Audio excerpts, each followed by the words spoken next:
हर country के इतिहास में कभी ना कभी एक ऐसा वक्त आता है, एक पागल आता है। लेकिन एक होता है नेशनल कैरेक्टर, एक होता है सिविलाइजेशन, एक होता है उस कंट्री का इतिहास।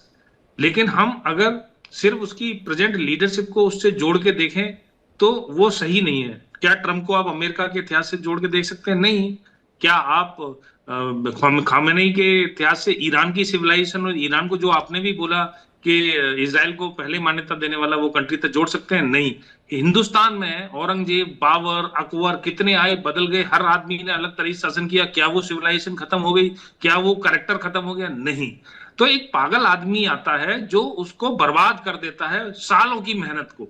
तो इसको पागलपन की तरफ से देखना चाहिए। दो पागल खड़े हुए एक दूसरे के सामने खड़े थे और वो आपस में लड़ रहे हैं और बिना बात के लड़े जा रहे हैं। ठीक है, इजराइल का मैं समझता हूं मैटर ऑफ सर्वाइवल है, उसको डर है, जरूरत से ज्यादा डर है कि ऐसा नहीं होना चाहिए, न्यूक्लियर नहीं होना चाहिए। लेकिन इसका मतलब ये नहीं है कि आप वर्ल्ड को खत्म कर दोगे। असिमेट्रिक वॉरफेयर की जो मैंने बात की थी, देखिए एनर्जी जो है वो वॉर फाइटिंग की सबसे बड़ी मशीनरी है। एनर्जी का इफेक्ट वॉर फाइटिंग पे भी होता है, ईरान में भी होगा, अमेरिका में भी होगा, जो भी कंट्रीज हैं उसमें भी होगा। लेकिन आज की डेट में आप कितने ही पावरफुल हो, बिना पॉपुलेटिव सपोर्ट के, बिना पॉपुलेशन सपोर्ट के, बिना बाकी लोगों के पॉइंट ऑफ व्यू के बिना आप ज्यादा दिन उस लड़ाई को नहीं खींच सकते।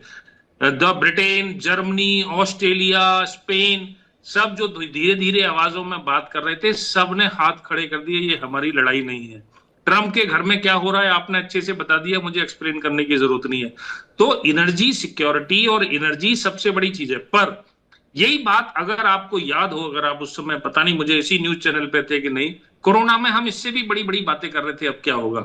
देखिए जब कोई प्रॉब्लम आती है उसका सॉल्यूशन भी होता है। कोरोना काल भी गया और उसके बाद वर्ल्ड फिर से इंप्रूव भी गया। शॉर्ट टर्म इफेक्ट्स है, लॉन्ग टाइम इफेक्ट नहीं होते। हिटलर के इफेक्ट को जब इस पूरी दुनिया ने सहा, पर क्या जर्मनी आज हिटलर की औलाद की तरह लगती है? वो हाँ झेल रहे हैं उसको, लेकिन जर्मनी बिल्कुल चेंज हो गया उसके बाद। तो रेजीम्स रहेंगी, रेजीम जाएंगी, ट्रम्प भी जाएगा, खामने का शासन भी जाएगा, सब कुछ जाएगा और वर्ल्ड ऑर्डर फिर से वैसा ही होगा।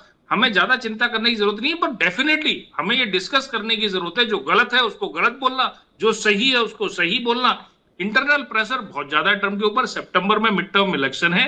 ट्रम्प, ये मेरा मानना है, आप देखिएगा फिर किसी प्रोग्राम में मिलेंगे, 100% on a winning note Trump is declared to do this as a win.